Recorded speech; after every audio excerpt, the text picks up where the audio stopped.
So welcome all you lovely people that got out on a... Is it raining out there? Oh, well done for getting here. So I'm Vandna. For those of you that don't know me, I run Bristol's Diverse Artists Network. I also run a magazine called Vocalise Magazine for the Ashley Ward, St Paul's, St Werburgh's, that area. And I'm core team of Bristol Refugee Festival. And I just wanted to introduce you to, well, before I start, there's some housekeeping we better do, which is the toilets are out through this door on the left. And there, well, we're not expecting any fire drills, but if we do have one, there's an emergency exit back there, and there's also one here. Just go out in an orderly fashion and meet at the garden, I think. I hope. Hopefully that will happen. And there's a breakout room just behind where Mohammed stood. Just give a wave, Mohammed. There's a little breakout room there. If you feel like you need a little break, or if you've got little ones with you, or just want to have a little bit of a rest, you can go in there. And there's some tea, coffee, and snacks at the back. So welcome. So I'd like to introduce, firstly, our key guest of tonight, who is Carlota. Carlota is a theatre artist working with diverse communities.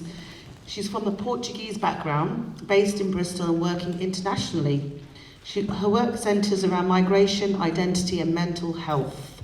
Completed an Arts Council DYCP to scale up her work, including research on best practice, ethics, working with migrants in theatre.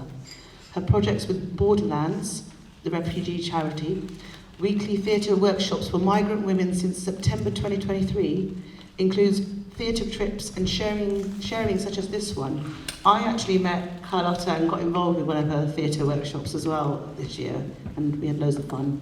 So it's been great. So let's give Carlota a warm welcome. She's going to do it. Icebreaker. Yeah, hello. I'm actually going to pass this straight over to, not trip on the mic, Worthy and Cersei, who are going to introduce a little icebreaker for us. So, Worthy? Sorry, I prefer to be... I'll start, yeah, of course, yeah. So firstly, all think of an activity that you enjoy doing. Like it can be anything. For example, to make your hopes and some paper, and anyone take the paper, and they have to know who is this person. Who is this person? Yeah.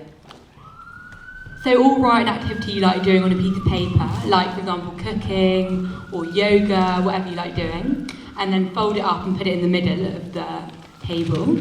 And then, like one by one, you each open one, take one from the middle, and like open them all up. And then you all have to guess between you at the table whose activity is whose.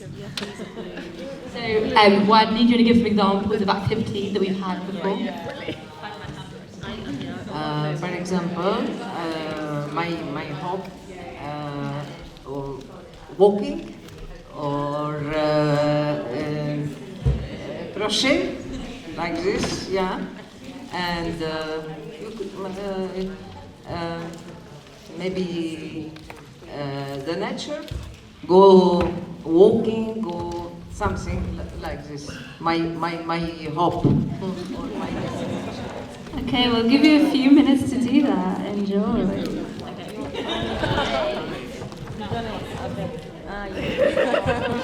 I was a pressure.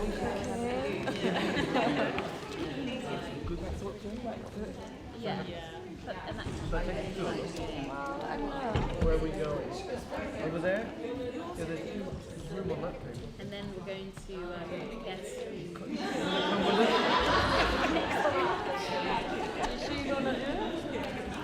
okay, but we'll come back. We're not going to be on. Okay.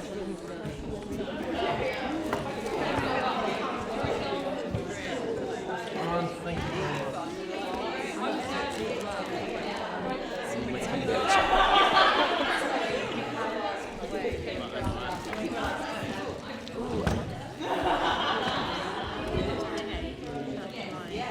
very much.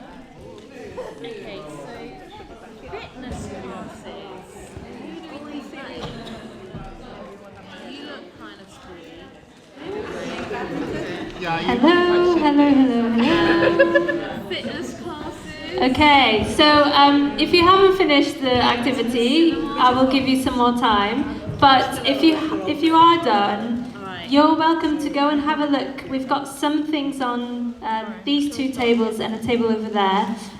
Some of the activities that, from my project at Borderlands, some of the activities that we like doing.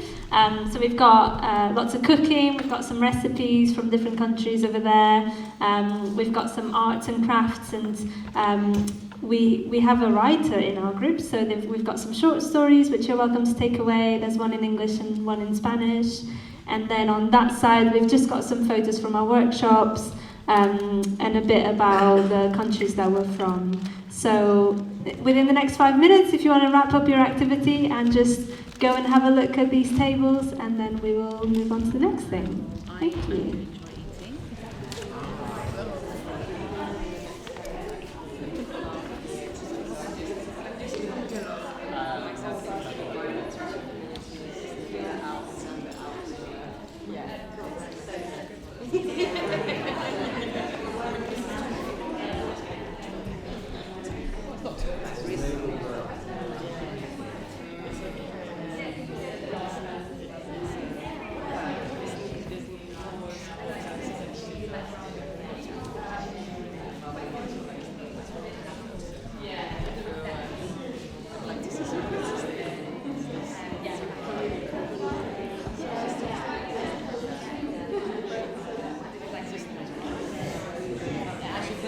Great, thanks guys.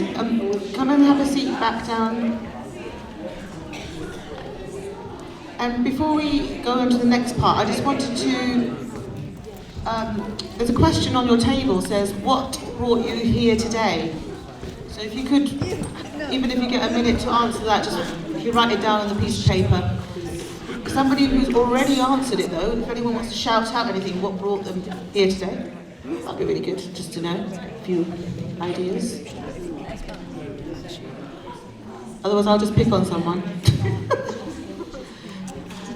Okay, this gentleman here.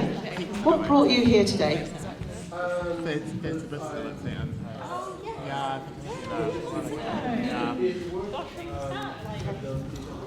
Ages ago. Shame.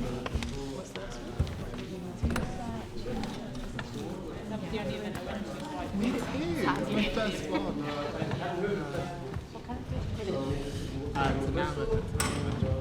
Are you Bristol based? Okay, great. Thank you. What's your name? Finn. Thanks, Finn. Brilliant. Another person who, what brought you here today? This lovely lady in the middle. Yeah.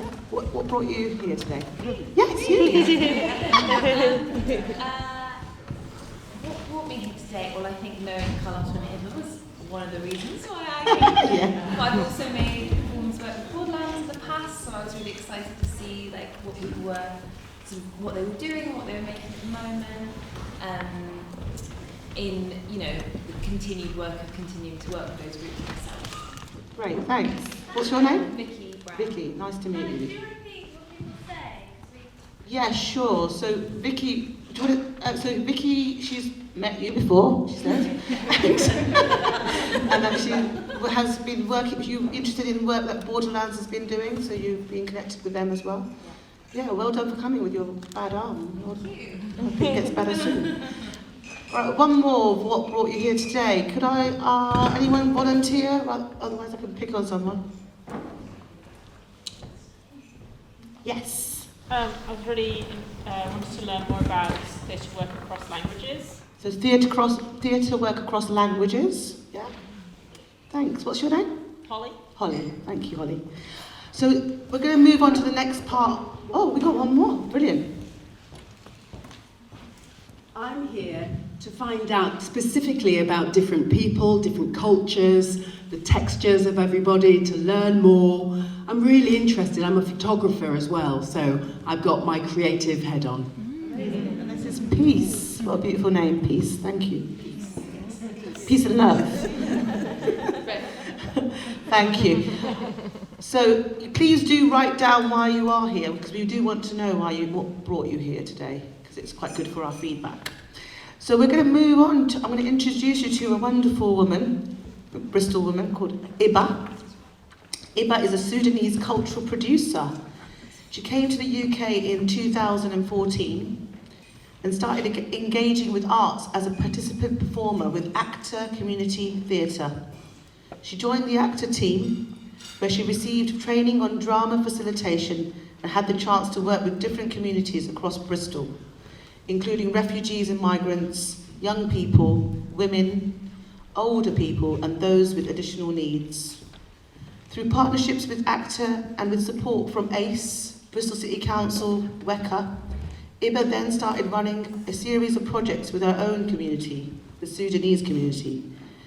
The project includes youth theatre, Games Without Borders, Sophia, and a community festival, Sudafest, which has grown into an independent CIC. Hiba holds a master's degree in arts management from Bath Spa University. Let's give a warm welcome to Hiba.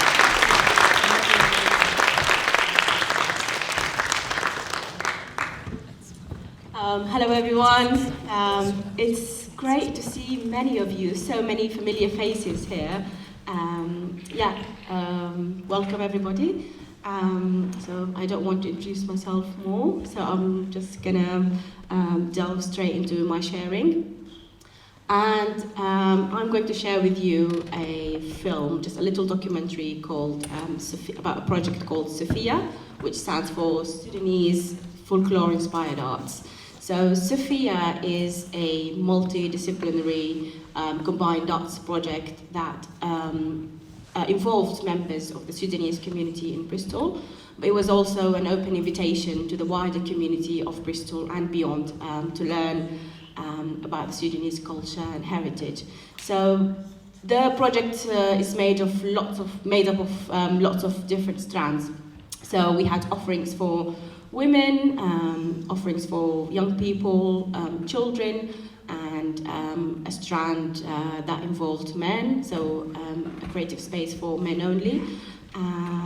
Without further ado, I'm going to share with you the film of Sophia, and then you're happy to ask any questions afterwards. Thank you.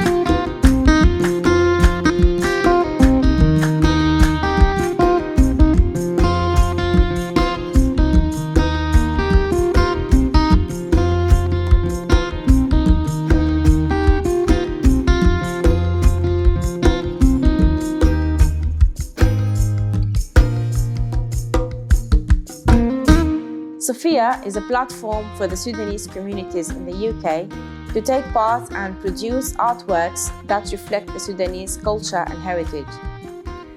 Sophia is a project made up of several strands, and each strand is a unique opportunity to engage a different section of the Sudanese community in a wide range of artistic expression. For our young people, we have a youth theatre and holiday intensives for lots of different art forms. We have a mothers and daughters group, Zola Tales, who create their own theatre and also stories that will be shared with a wider audience via a podcast. We also have the Noba group, who are a men's group who've come together for drumming and traditional chanting. Together, these strands form a vibrant tapestry of Sudanese arts and culture, offering a sense of belonging and a community.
so excited وكانوا قاعدين يقولوا it was so fun. They really enjoy it. It's the second time I've been here and it's very fun because everybody can take part on everything. Yeah, the feedback that I heard from the kids that were involved was that it was fun, that they really enjoyed the experience. الإيقاعات دي جزء أصيل من الثقافة بتاعتنا في السودان. You know in the publisher thing, how about like she goes to the publisher and then after her she mentions As part of the process, yeah.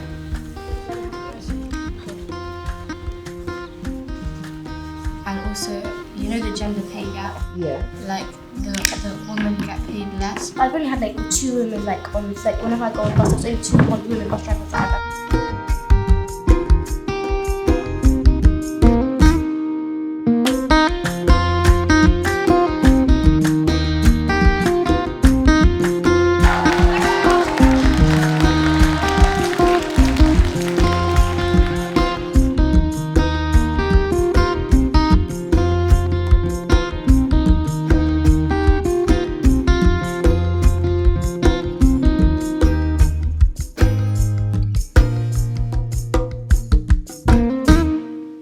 لما الجبنة وقعدة شاي حنحكي حكاوي لجيلنا الجاي عن تاريخنا وعن عاداتنا، عن أخلاقنا وسمح صفاتنا. فن ودراما وقصة وصورة، غنوة وحجوة حكاوي طفولة. Beneath the sandy grounds, leaving a giant dust storm in the air, 3 men hopped out of the pickup. What would you say this story is about? About like anything, anyone can do anything. Like bravery and courage. Get rid of these jewels. My life is in danger. I understand, but it's too risky for me. You should try your luck in another city. Frustrated, Antonio continued his search. Leave me alone. And Amuna was feeling more and more hopeless. She heard a large squawk.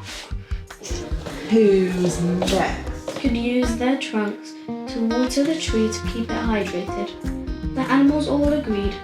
They each played their part, and slowly but surely the babao tree began to heal. ورا الكتب في الرف حست ليلى بسعادة غامرة وما صدقت إنها لقت الصندوق.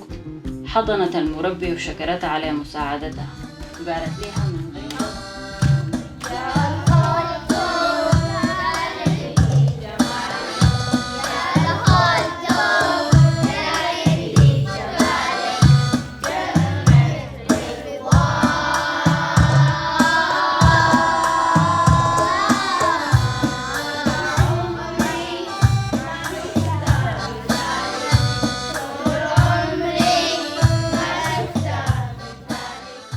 Sophia is more than just a project.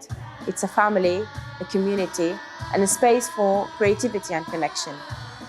I'm so grateful to have been part of this journey, and I look forward to all the future possibilities it holds.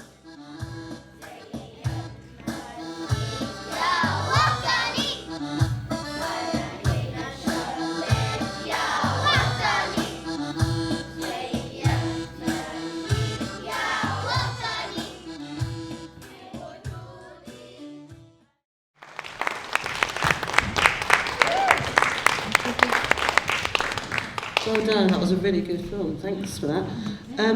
Any questions for Hiba? No? Oh, here we go. I'm really interested in the background, the Sudanese background, and all the different young children you had involved, school children and everything. Did they volunteer, or how did you find these people? So I have got very good connections with the Sudanese community, so I'm part of the Sudanese Community Association of Bristol. And yeah, I think through my networks and personal connections, I managed to engage these people in different projects. I also used to volunteer for Sudanese weekend school, so a lot of my students there were interested in taking part in some of the projects.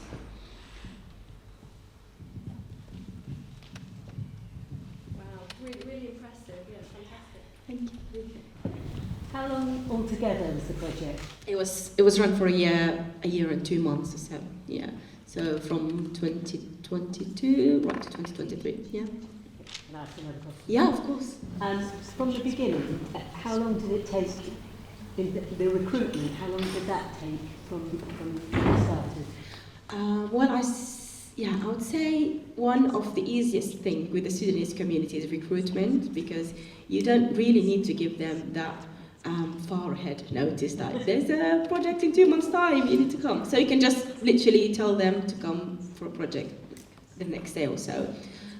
So it wasn't much of an issue. I think what was a little bit challenging was commitment. So recruitment was easy, but then, long-term commitment was a bit of a challenge. So people would come, motivated to take part in the first few sessions, and then they go, and then it becomes a real challenge to replace them.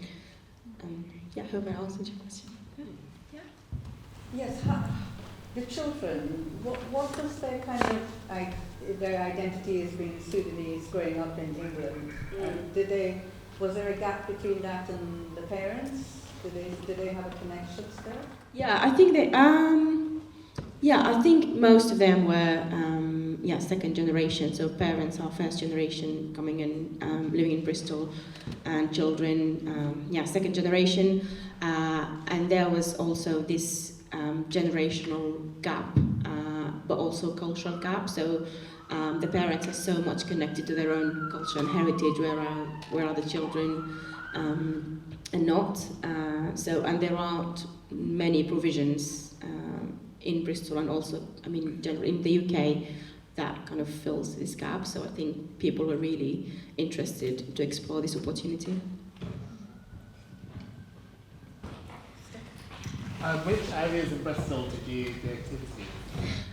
So we worked in South Bristol, so Bedminster, but we also run projects across the city. So we went Central Bristol, East Bristol as well. So where there is a big hub of the Sudanese community, would go there to the community rooms or the local venues, and run a project there.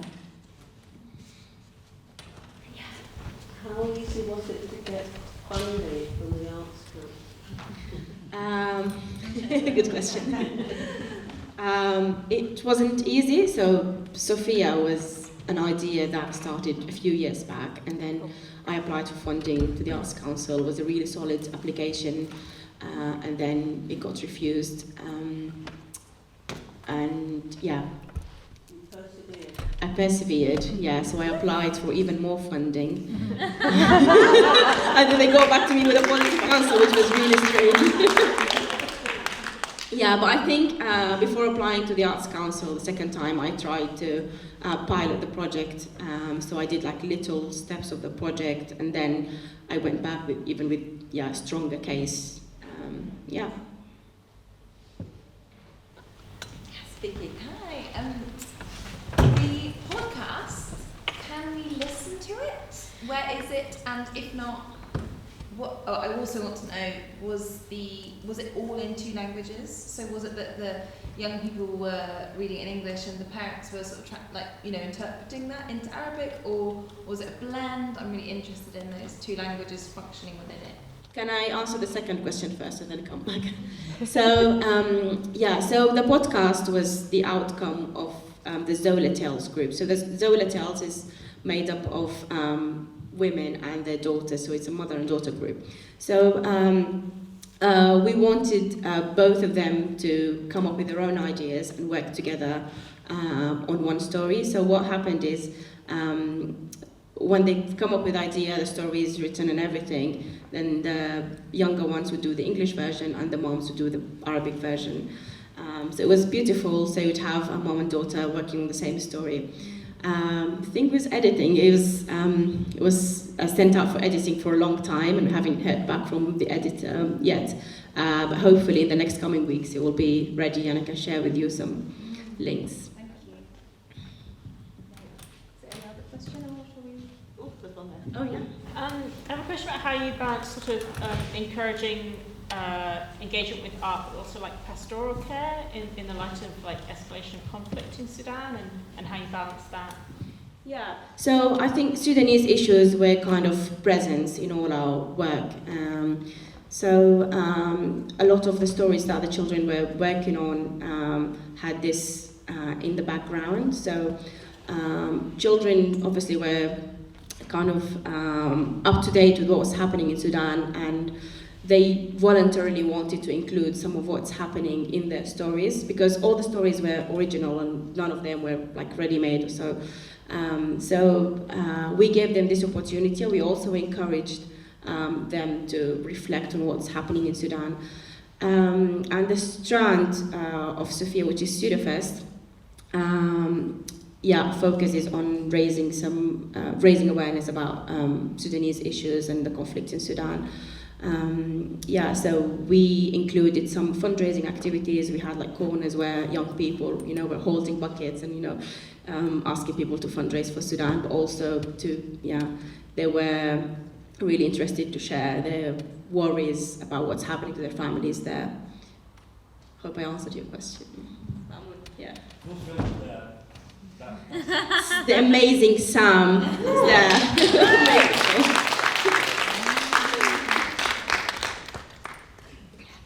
Which group is like more challenging to work with? Like how does it compare working with the children? Good question. I think at first the women's group was one of the most challenging ones to work with. I think mainly because of the commitment really and all the barriers that women face in engaging in arts and culture. When it first started out as just a theatre session and women weren't interested, but when we then introduced them to the concept of doing this together as a mother and daughter group, and doing it in Arabic, then more people and more women were interested in taking part and committing to coming every week. And what happened is we ran the young children one sessions and the women's session right at the same time. So they would come with their children, take them to the first youth theatre session, and then they would stay for another session. So there wasn't a big ask for them to come on another day or to commit to another day. I was just wondering, or if anything springs to mind that you can share about anything. Sorry, I can't hear you. I was wondering if anything comes to mind that you can share about anything that people who took part in projects, like what they really enjoyed about it. I need to find some codes from there. I thought this was a bit of but if anything comes to mind. I can share some stuff later. I'll think about it. But we definitely had a lot of positive feedback, and especially in the Sudafest event where we have like a big turnout of the community and a big turnout from those who don't come to the regular sessions. So we've got a lot of positive feedback. So Tasneem from Counterpoints Arts is just holding a flyer of a Sudafest event that we are organising in 10 days' time, so on Sunday 22nd. Sudafest is making a return as part of the Platforma festival. So you will see a lot of these events that we've been holding in the past in that event. So you're all more than welcome to attend and take part in all of the workshops. I've got one more question.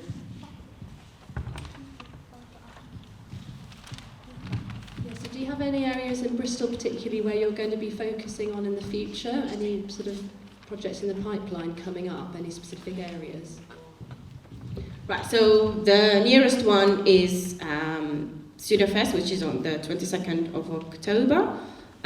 We've also got a project just outside Bristol, it's in Emerson's Greens, and this is a young youth art project run by a Sudanese artist who is also part of our project.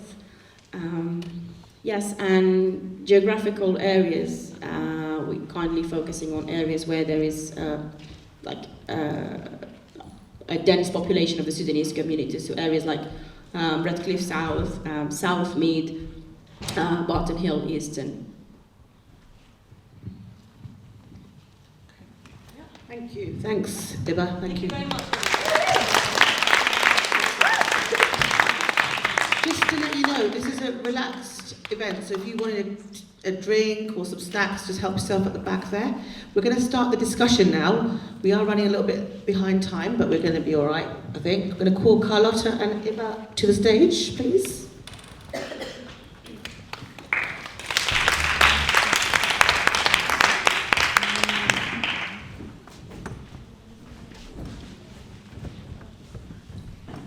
So we're going to go through some questions now, and do feel free to answer these yourself as well. So we are going to open it up to you guys as well. So I'm going to go straight into it, okay? So the first question is, what is the importance of migrant-led projects? Sure, I will take that one.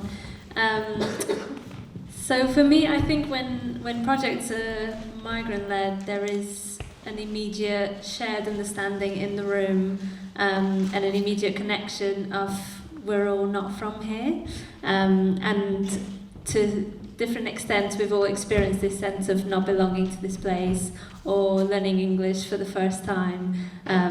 So I think that's really important, and to bring as a director or as a facilitator, to bring that into the room with you, like that vulnerability. I'm an advocate for like leaders being more vulnerable, so I think that's really important. And then the other part of that is representation, so having more migrants in the industry.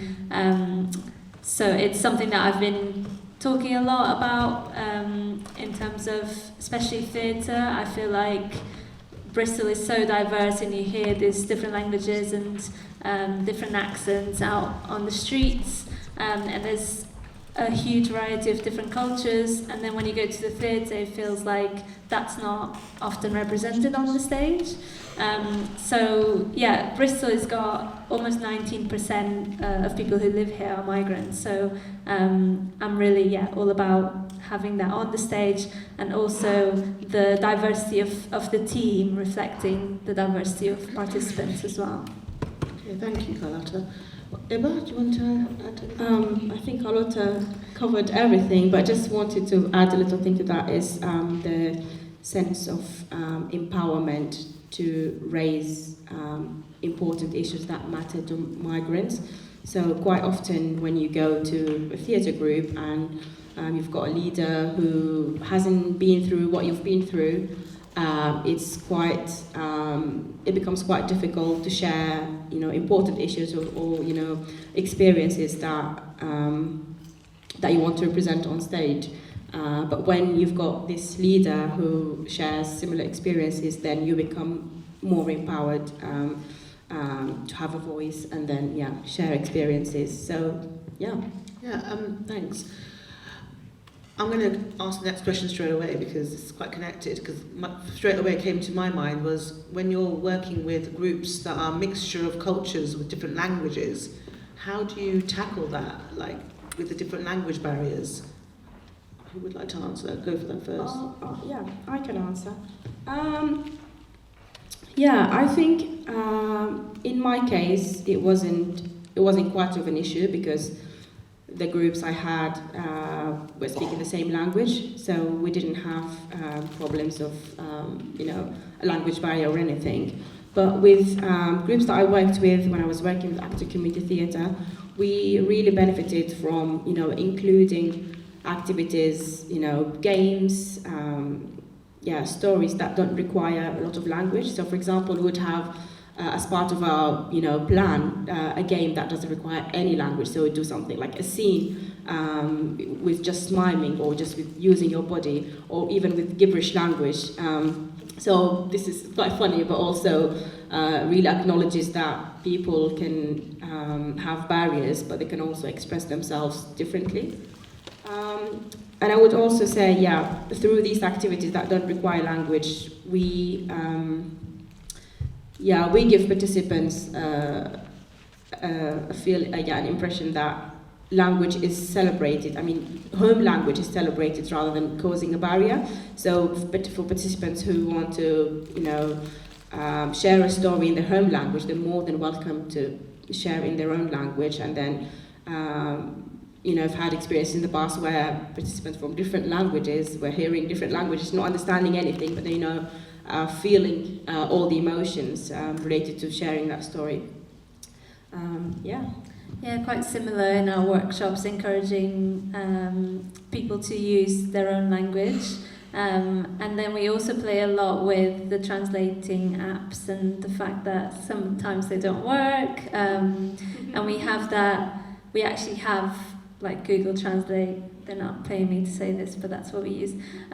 We have Google Translate on a screen, so anyone at any point can go and translate something. Or something we use a lot is Google in general, just to like look up an image. So if a word comes up that people don't know what it is, we'll just quickly look at what it is, basically. And then also we have a lot of participants translating for each other. So sometimes people share a language, and some people are more comfortable with English than others, so they'll translate for each other. And I just also want to acknowledge that this event, or at least this part of the event, is not accessible in that way. We are just here talking when we're using English, so I think it's important to say that. But also some workshops that I ran recently, I was inspired by a flyer from Bristol Refugee Festival which had a QR code for the flyer in lots of different languages. So I did that for the workshops as well, which seemed to work really well. Or when you meet someone, kind of showing them how to do it and finding their language in the QR code and showing them that. But I also just wanted to say that in any group, sometimes there are misunderstandings or people don't understand something. So I think it's just about creating that space where people are not afraid to ask for clarification, or they're not afraid to say, like, I don't understand what you just said, or could you rephrase, or let's find a different way. And sometimes I see, and I've probably done it myself, but I've seen participants trying to say something and giving up and say, I won't be able to find the language. And it's like, no, we really want to know what you're saying. Let's get the phone out, let's get the laptop, we really want to know what you're trying to say. So giving them the space to do that. And it means that, it's slower, the work that we make, because we are, embracing all these language barriers. But I think the benefits of slowing down and really trying to understand people are massive. So, Great, thanks. I'm just going to open that up because there are people here that have migrant-led theatre or worked with migrants. Anyone want to add anything to that? Like, what's the importance of it, or how you've overcome language barriers? Has anyone got any sharing? Yes, please.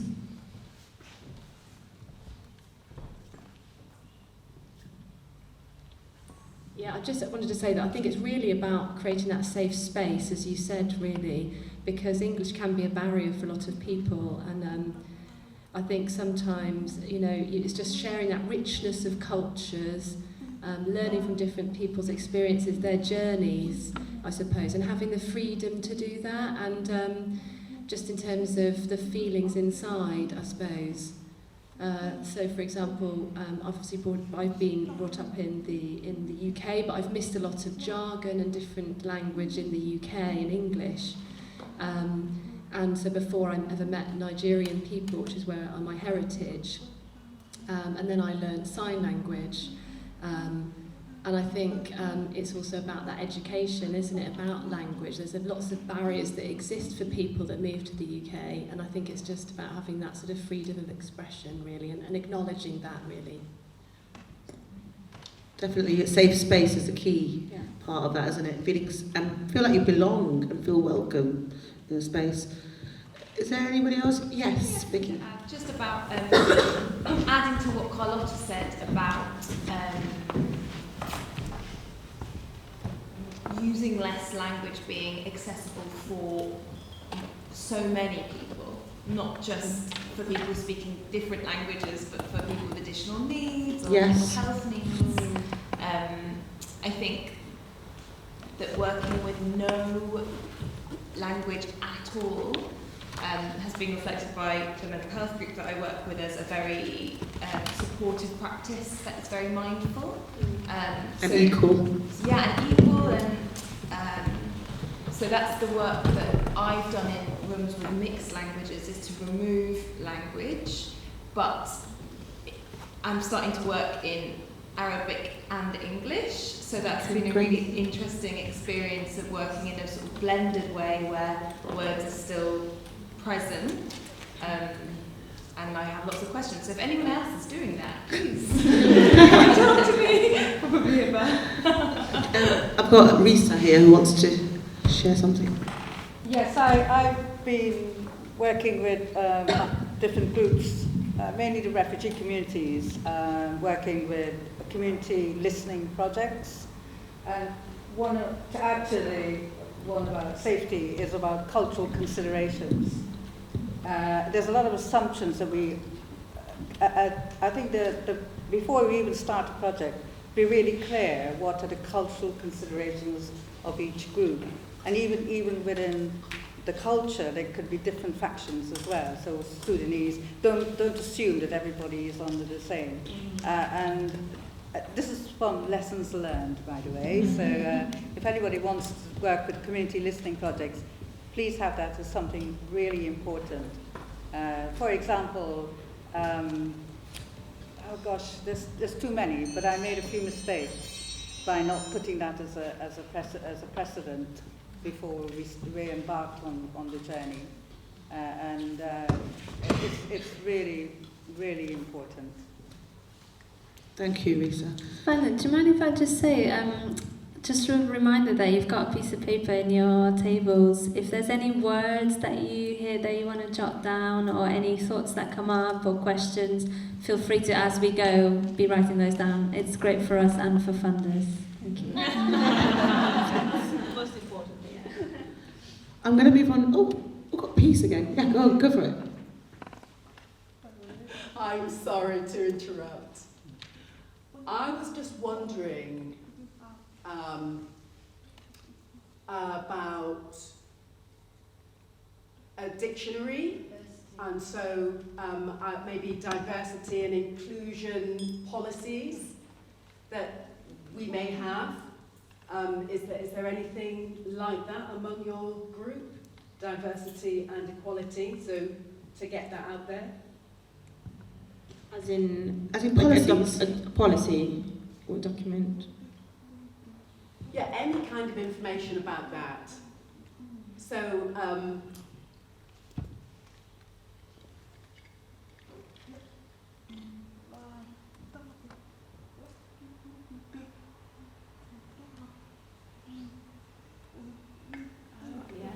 yeah, it's just a point about lots of people talk about diversity and inclusion at the moment and have policies in their workplace and having to make sure they include people, but often a lot of people, especially migrants, might find that they get a barrier to that. People go, oh yes, we've got this lovely policy, yes, we're so good at doing this, but actually, yeah, you're not going to get the job. Do you know what I mean? So there's like a tick box thing. Like a tick box exercise. They think, oh yes, we've got the policy, but actually we don't use it and we don't follow it. So I think you're just bringing up the point that a lot of migrants suffer from that, right? In terms of having job opportunities. Yeah. So yeah, I just good point. Just wondered whether that was something that you considered when you involve people with your projects. No, I haven't, but I was just thinking, you're totally right. Sometimes you might go for a job and that company might have those policies, but then they could just go for someone else and not say that was why, you know.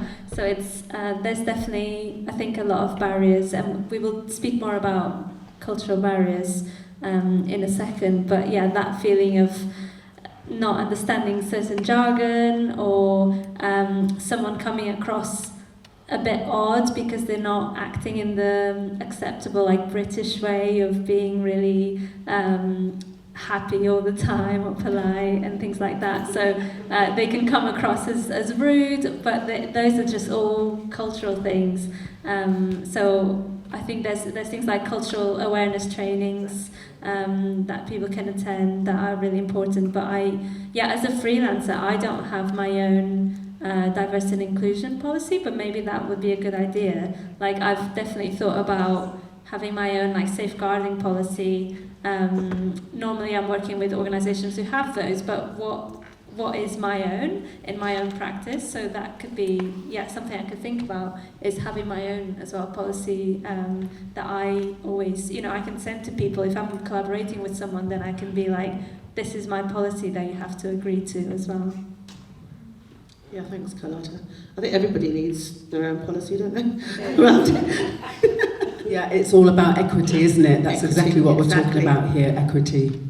Yeah, thank you, Peace. That's been really enlightening, actually. Good that you mentioned that. Hiba, did you want to say anything about that? Yeah, I just wanted to add a little thing. Recently, I had a very difficult conversation with a participant who used to commit to the women's group, and then she just suddenly told me that I'm not coming to this group, and she was talking about other organizations as well, because these organizations want us to take photos and then tick all the diversity and inclusion boxes and then get more funding, fund themselves, sustain jobs for themselves, and nothing about us, and we don't get paid, and our time and our commitment is not valued. So it's one of these debates that are happening in the community at the moment, that people are feeling exploited because they're asked to do something for nothing, and then when they really ask for opportunities, real opportunities, getting a job or something, then they are totally excluded and dismissed. So yeah. Very true. Well, we're talking about barriers, and we're going to continue with some barriers. But the question is, what other barriers do migrants face in the access to theatre and the arts? So there's quite a few barriers. Who would like to go for it? Maybe Hiba, you'd like to start? So we talked about the language barriers, but I also want to touch on the cultural barriers.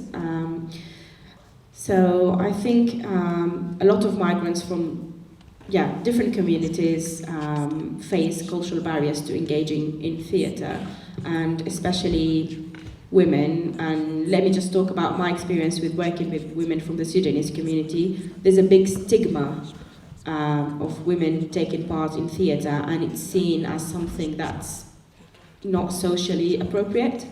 So, in Sudan there's this, class system where women like from lower class would be like, taking part in arts and culture, in theatre. They are in films, in dance, in singing, but not like women from, middle class or, upper classes. So, asking people to come and engage in activities and they have this in the background is something that's really challenging.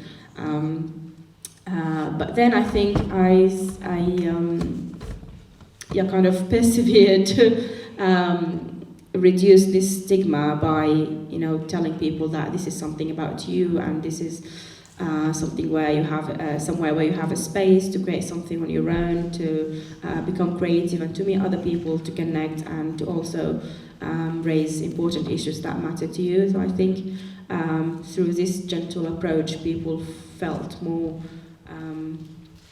encouraged to take part. Can I ask you a question? I know you do like female-only spaces, which is also a decision that we've had to make. I'm looking at Imogen from Woodlands. That's also a decision that we've had to make, whether it was going to be a mixed group or female-only. And I know you've got male-only spaces as well. So I just wonder, in terms of barriers, how is that helping in people engaging to have spaces that are specifically targeted rather than mixed groups? So through the NOBA strand, which was part of the Sophia project, so we created a space for men to come together and do some drumming and chanting. But I think the idea was that men's participation in art is celebrated. So we wanted to do this through encouraging them to take part in an activity that's a men-only activity culturally. I mean, drumming and chanting, it's like a Sufi practice in Sudan, and it involves men only. So it would be even weird, like, to ask a woman to take part in a drumming and chanting group. It's a space just for men to be free and to have a voice and to come together in a creative activity.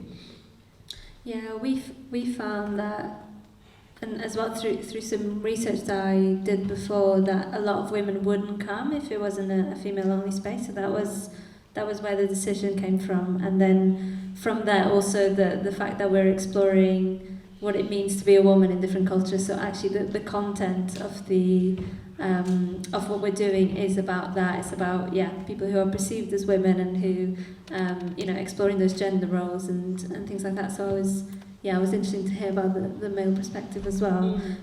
But in terms of barriers, because I'm working with women at the moment, then childcare is a very obvious one.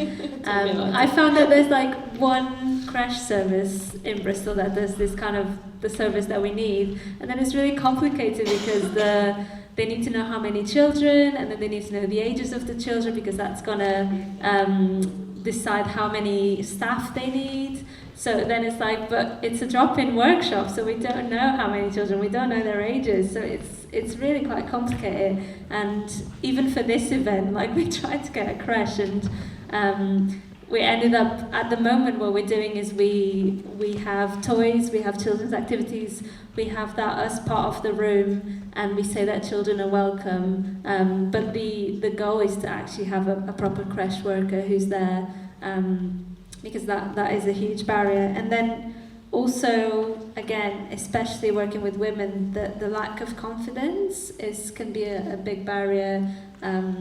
People who don't want to perform on the stage, people who don't see themselves as creative even. So I think for me, like, I love working with restrictions. So if it's like, okay, so it's not on the stage, so what else can we do? Can we provide more of an experience that is not exposing, but we do something with an audience that still feels like, it might not be theatre, but it still feels like a performative experience, I suppose. And not, starting with what is the topic that we're talking about, what is the message, rather than starting saying, okay, we're going to make a big show about this. It's like, no, we're going to explore, and through exploring it, we're going to find out what is the medium that we're going to use to get across this message. And for people to also start with the skills that we have in the room. This is why we kind of did that as part of the sharing today, is that we found that we've got visual artists, we've got writers, we've got people who know how to make bread or knit clothes. So like using those skills as part of what we're doing so that people know that they are already really creative. So using that as a starting point. And then like making sure, sometimes we see like this is free, but then it's like, is it really free? Like, is travel covered? Things like childcare, like I think many times we say, oh, it's a free event, and it's like, is it really free? Like, are you covering all these different things? A lot to think about. Yeah. You organise these beautiful like workshops, and then when no one turns up, you wonder, why haven't they come? But they can't get to the place. If it's, I don't know, like there was an event in Philwood, which is Northwest area, great area, brilliant community, but people didn't come because it's just not accessible for people to get their buses and all that.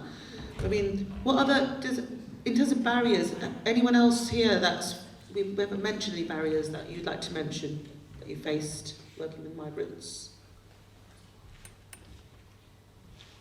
Yeah. You said something about stigma here. Theatre being stigmatised in that sort of cultural sphere. How do you find yourself as a leader in a stigmatised sphere by the community, being the one that's always doing the thing that's not completely desired, and where do you find that perseverance? Where do you find the energy to keep coming back to doing what you're doing? I just don't care what they say. I really don't care. If you weren't doing it, I guess you're a leader because people are following you. Yeah. And yeah, it's courage, I think, bravery. Absolutely. Yeah. Yes, Tasmin. I think something that I face. So I'm Bangladeshi. I live in East London. And there's a big thing, and I'm also Muslim, And I think there's a big challenge when we are doing an event for the Bengali community. I don't know if any of you guys relate with different communities, but if we're trying to bring like, you know, the queer Bengalis, the mums, the boys, like, it's so difficult to try and get people representing across the spectrum into a room, but it's so important that we try and do that. But again and again, you know, we think, okay, what if we do this? And then we try this other formula, like having a crash, and then we'll get like the mums, but then the men and boys are put off, and it's just, yeah, really difficult to try. It's challenging, yeah. Yeah, so it's like, I mean, I'm sure we'll learn, but yeah, I just think that's when you're working with a specific community, that's my biggest challenge, is how to be inclusive to that whole community. And if that's even possible. It is difficult. I hold events all the time. I find food is a key one. I do, and music. They're the two things I bring to the space, which helps, but it is a challenge to bring everyone from all. Yeah, for music and dance, I think a lot of communities also find this a little bit challenging, you know, for the whole family to be engaged in. So, you know, you at Bristol Refugee Festival, you organised, you know, a women-only dance event. So that was a space for women to celebrate, to come together. But these women, if you invite them to a dance event where everybody is invited, then they wouldn't be able to participate. That wouldn't be allowed in certain cultures. You wouldn't be able to dance in front of the men that are present. Yeah. So that can be, you have to consider that as well. Yeah, that's challenging. And can I just add something as well? Like, I find that with the workshop, as we grow the numbers, this is our 5th week of running workshops aboard the lands, and I've been going to lots of different groups, like speaking to people about going to the drop-ins, and it feels like that work is so essential. Like, someone might, you know, you need to develop that trust. Like, someone might see me for the first time and like maybe just take the flyer but not really want to engage in a conversation. Next time they see me, they might ask me a question about it. You know, the next time after that they see me still not coming to the workshops, but I'm still there. I'm like, not being super insistent, I'm not forcing anyone to come, but you know, I'm a face that's like still there, and so people remember, oh yeah, there are those workshops. We've also tried different strategies, like a lot of people don't even know what theatre is, or they might think that they need to have a lot of experience and be able to be on the stage and things like that. So then we started calling it like women's group, or just, you know, just being that to explain what is theatre, like what are we actually doing, and yeah, like keep doing it, keep promoting it, like keep developing that trust, and then you will see that people will start to come. Yeah, thanks so much. Oh, yes.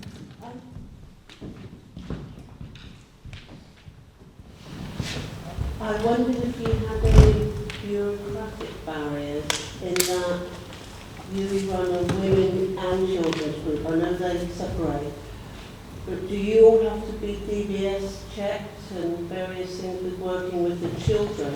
And so whether that's something that you face in terms of the bureaucracy of having to sort all that out?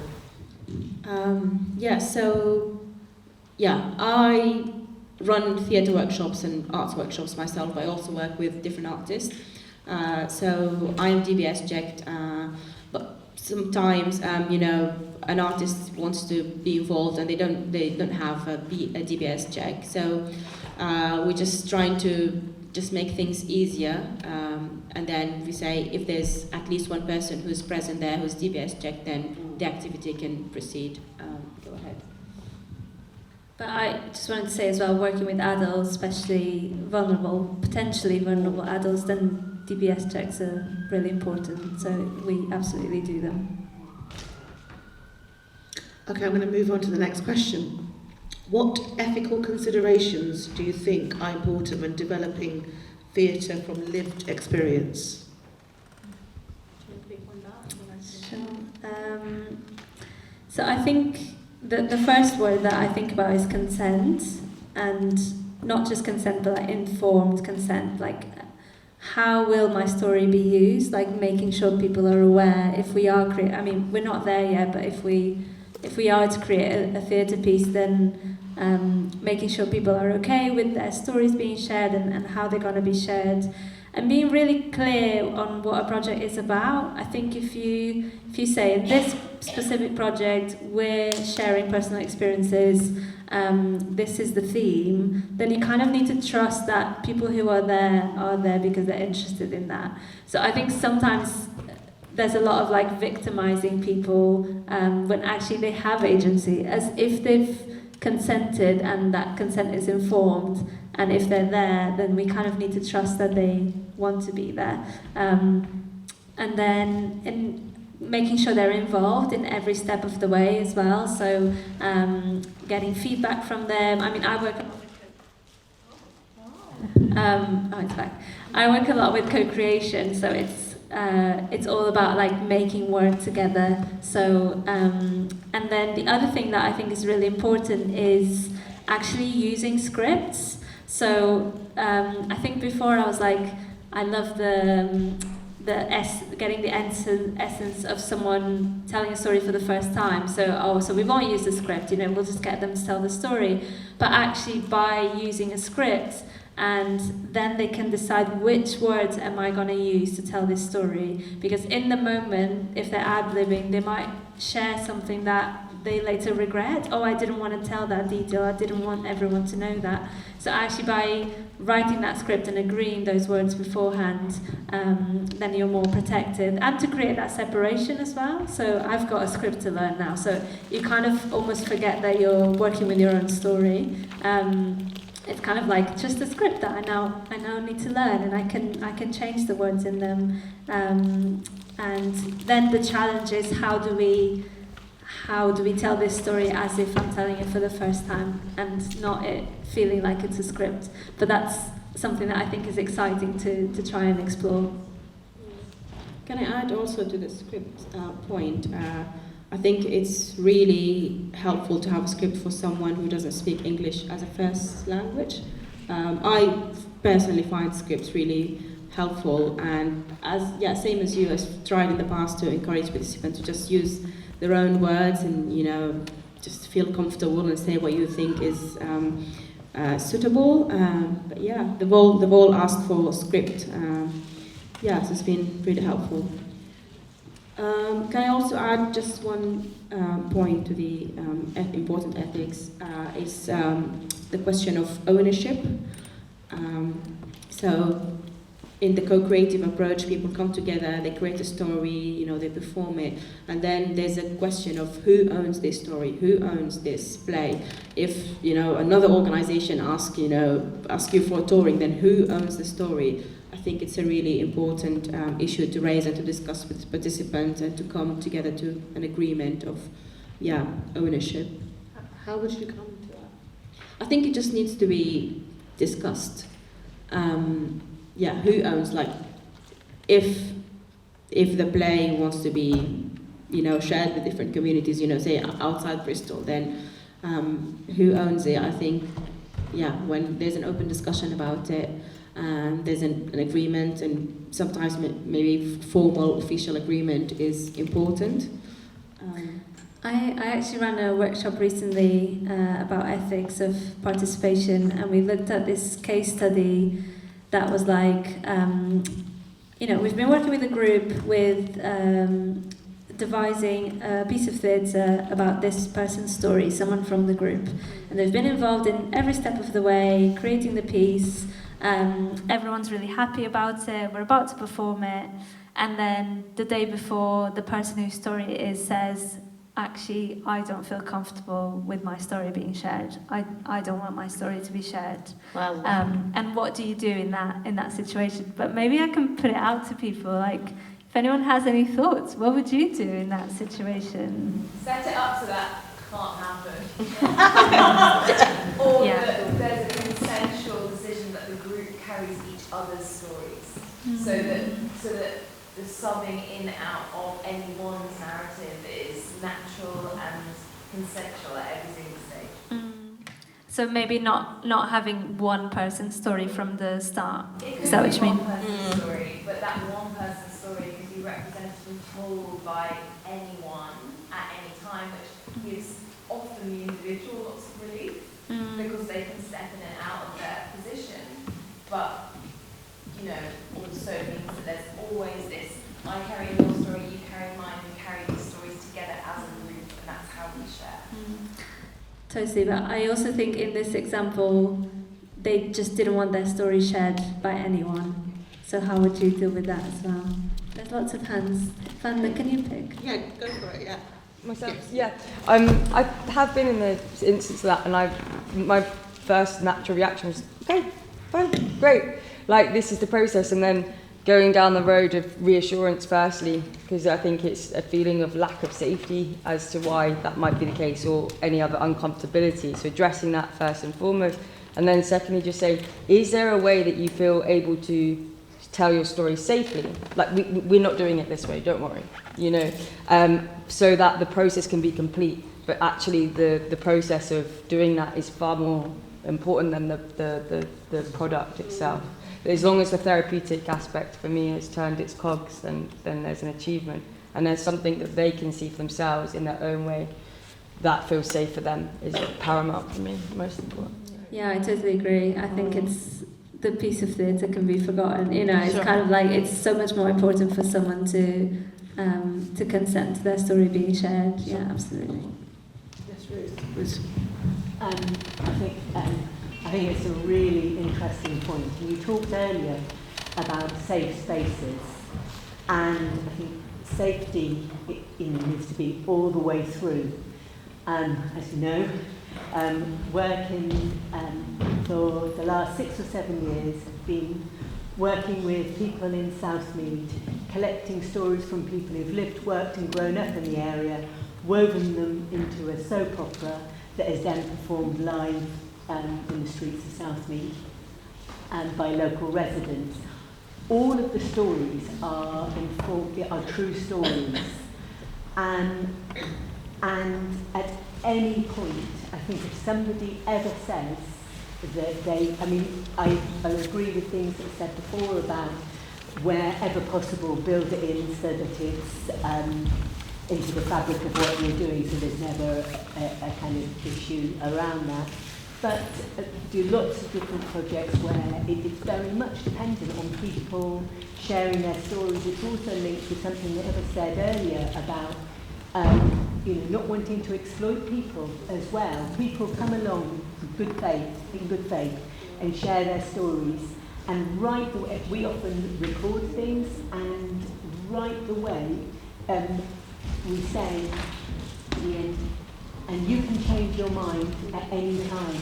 We've had a situation in Southmead where I collected stories from people and had a student who typed them all up verbatim. And one of the participants, he definitely, he had shared the story, but then he said that those weren't his words. And then we just said, okay, we'll take that out. And I think it's really irritating if it's the day before we're doing a performance. But in the end, the whole point of what we're all doing means that actually that person matters more than offending them, ostracizing them, frightening them to have a performance. Yeah, and I also just add one more thing. I also question how much that person has been supported through that process. Like, have they been checked in with, like, we are telling your story, like, how is that feeling? Like, doing debriefs or checkouts, checking in, like every step of the way, rather than right at the end, suddenly maybe that person, there have been things bottling up and then suddenly they don't want to do it, but actually how did they feel throughout the whole process, and was that acknowledged? Especially if you're working with vulnerable people, it's going to come up, things will come up for them, I think triggers. Yeah.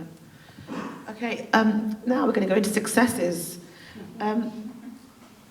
What has been a success in your work with migrants? We will go into challenges too, because we talked a lot about challenges. I'd like to hear some successes. We do challenges first and then end on a positive note. Actually, but we can talk about it. No, that's fine. I'll do successes. So I think one of the successes of working with the Sudanese community is having whole families taking part in projects. So I had families where fathers have taken part in the Nova group and the mother's taken part in the Zola Tales and her daughter and the younger ones in the holiday intensive. So that was an amazing feeling to have the whole family coming together to and taking part in the project. Another success was being perceived sometimes as stigmatized, but also other times as a role model in the community for someone who being a champion for arts and culture, creativity, and raising awareness and celebrating own culture and heritage. So that's a personal success for me, and also is something that inspires other people in the community to go about running their own projects. So recently I had one of the artists who worked with me, and she's now running her own project, applied for funding from Emerson's Green, and she's now running her own project with young people, not necessarily Sudanese, but people young people from her local area. So definitely this is one of the successes. And also really enjoy having some creative products from the community, some ideas, some original creative content. So we've got lots of stories, plays, podcasts, so this has all been amazing. Thank you. And Carlota? I think my biggest success has been collaborating with local organisations. The expertise that they bring into a project. Borderlands have been going. I've lost Imi. I don't know where she is. She's there. Borderlands have been going since 2011. Is that right? Something like that.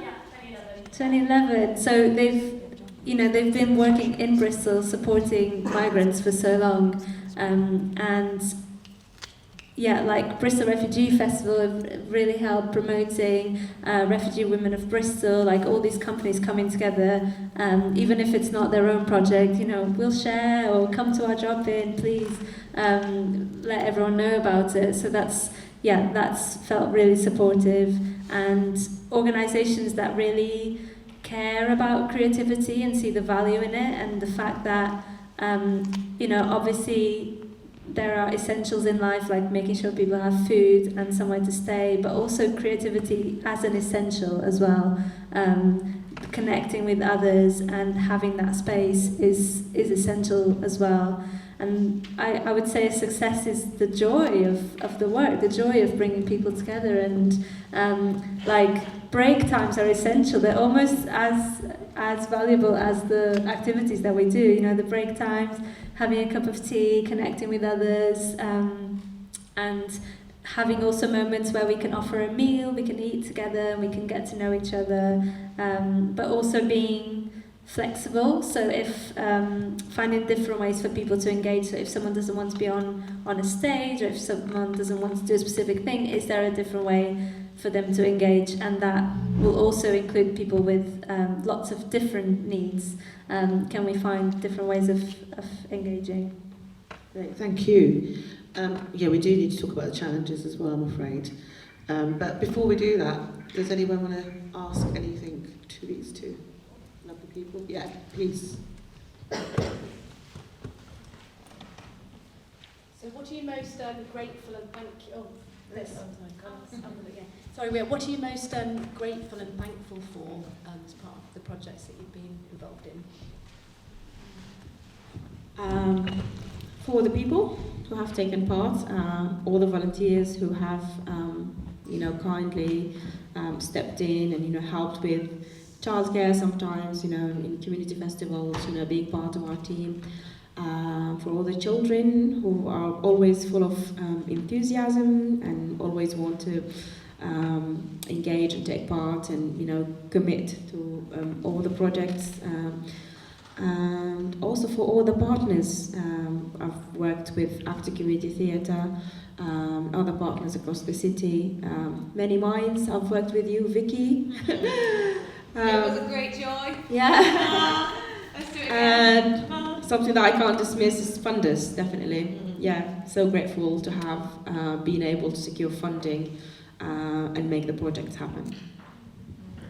Yeah, I was going to say funding as well, to make it as accessible as possible. You know, everything you said, basically those partnerships, getting those people there, that team, that all requires money. So, but also with that, I've been grateful for the not having pressure on like making something, actually just being like, it's okay. You know, if we have a session of chatting because people come and go at different times and we haven't made much stuff, like we still connected, like it's still been a really joyful experience. So at the same time, funders do want to see those results, but actually I just go, I don't care. Like we've had a great session.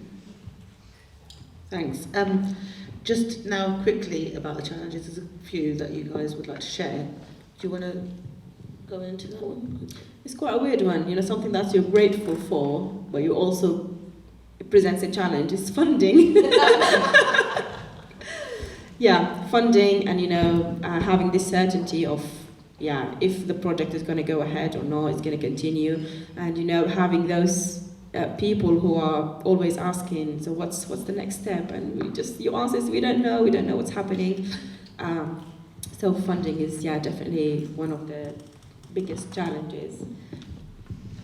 Same, yeah, how to have legacy or provide like a long-term commitment when it's like we've just got funding for this bit, you know, we've got aims and we know where we want to go, but we've got funding for the first phase and then we'll have to apply for more and then we'll have to apply for more. So yeah, like how to continue, but also working with asylum seekers who can be relocated at any point. Like how do you provide, you know, you form this connection and then that person might move somewhere else, like, and then they you know, you're not in their lives anymore, and how, but that's just a whole rant about governance.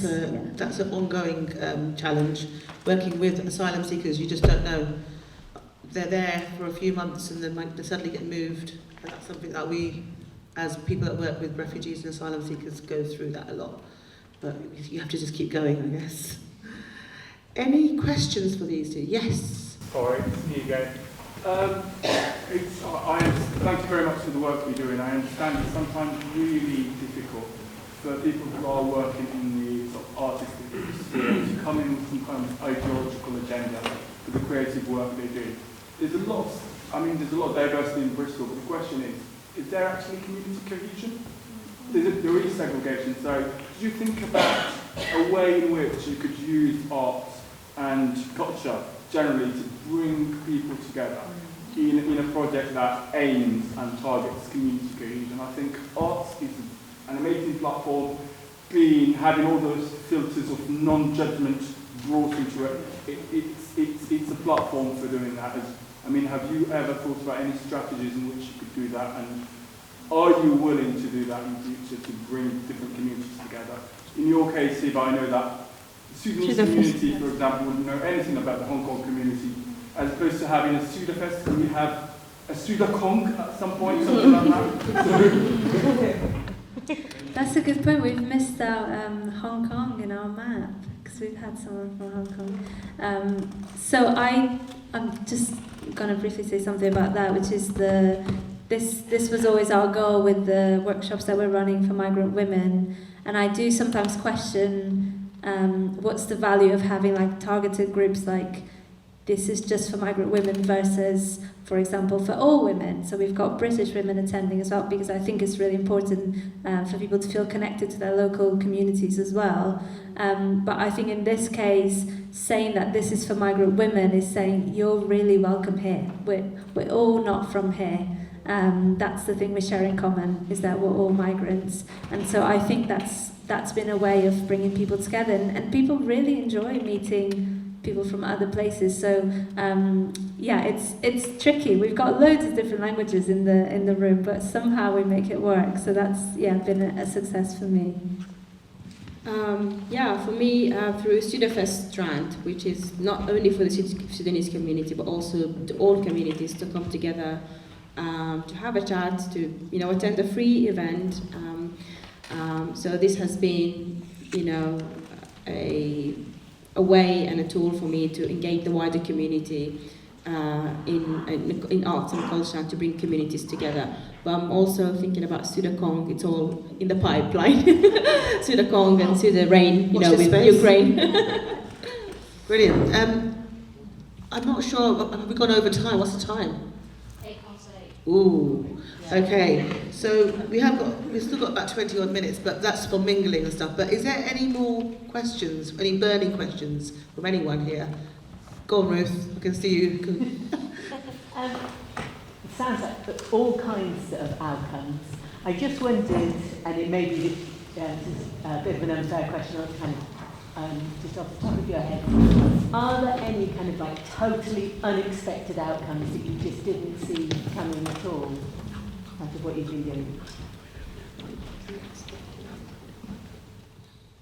You can maybe think about it.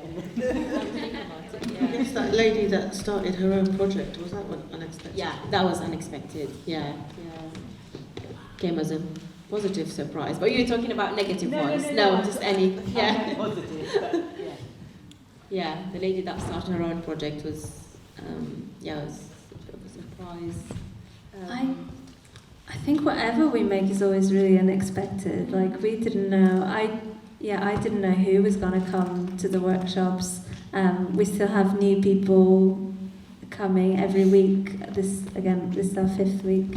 So this that we're displaying here today is totally unexpected. I didn't know people made such beautiful things and all the skills that we had in the room. So whatever we make in the future, I think is always going to be unexpected, hopefully in a positive way. Right, I'm going to wrap up by what next? What's next? There's some resources and things you wanted to share. So, Hiba, do you want to say anything? So I talked earlier about Sudafest coming up on the 22nd of October. So we've got some flyers on the table. Feel free to have a look at them. And it's a free event, a drop-in event. You can come anytime between 12 and 6 p.m. and there'll be something for you. So there'll be free workshops. We have performances of the Zola Tales group actually is doing a little performance, so it's sharing of work. There'll be food, jabana, which is Sudanese. I'll be there. Sudanese coffee, everything. So all more than welcome to come and attend. It is part of the festival. It's part of the Platforma festival. Yeah. And Tasnim, do you want to say anything about the Platforma festival?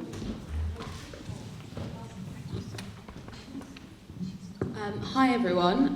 So I'm just going to explain the organisation that I work for, which is Counterpoints Arts. We have produced this festival, Platforma, which this event is part of, and we're just at the start, and there's lots more events happening. We've had the calligraphy workshop in Bristol recently. We've got Vandna Mehta, which is a Sudanese play, coming to Acta, and then we've got Sudafest as well. You can see all these events on our website, counterpoints.org.uk. And sorry, I've done that in the wrong way. Who are we? Okay, so we are a charity that work with migrants and refugees and asylum seekers and arts organisations and other charities. We are based in London, where our offices are, but our work is international, it is regional. And Platforma, the festival, happens every 2 years. This year is our 7th year, and each time we move around the country because we recognise that refugees and migrants and arts happen across the world, and it's something that we can be better at coordinating regionally, and sometimes different regions of the country are less supported. So it's also about not just coming for the month, but actually after we leave, we continue developing those relationships with organisations. So if you haven't heard of us before, please do follow our newsletter and keep an eye on, we are always up for a chat, a conversation, a video call, come to you in person, come to us in person. We're really open with all of that. And the big thing that we do is connecting people. So we showcase work, develop networks and capacity, and share practice. So these are the big things that Platforma is about. This is our biggest year so far. We've got 30 plus events happening, which is really exciting. Hopefully keeps growing. And just to plug the Bristol events, we've got a photography event and exhibition happening at the Martin Parr Foundation, and that's on the 18th. And on the 18th, actually I think it's longer than that, but on the 18th there's some workshops and symposiums, and I think that's free. So do come to that if you're interested. Mohand and Peter, I already mentioned, and Sudafest, which you've got the flyers dotted around. And finally Crown as well, which is a dance piece happening at ACTA. The shows in ACTA are only £5. If cost is a barrier and you have refugees and migrants that you would like to come and see the show for free, please do email me. My email is tasneem@Counterpoints Arts. That's changed. Tasneem at counterpoints.org.uk. So that's TASNIM at counterpoints with S. .org.uk. I'll also just put it up maybe there so you guys have the website and my email. If there's anything else that you had any questions about, please do get in touch. And thank you. Thank you so much to the venue here for having us, Theatre Migration, and supporting us generally with all the events. Thanks, Esther, for all your help today, and your team. Thank you to Carlota, who is incredible. Hiba, my goodness, I fangirl over the two of you. You guys are doing incredible things. Thank you, Vandna, for hosting, and all of you for coming.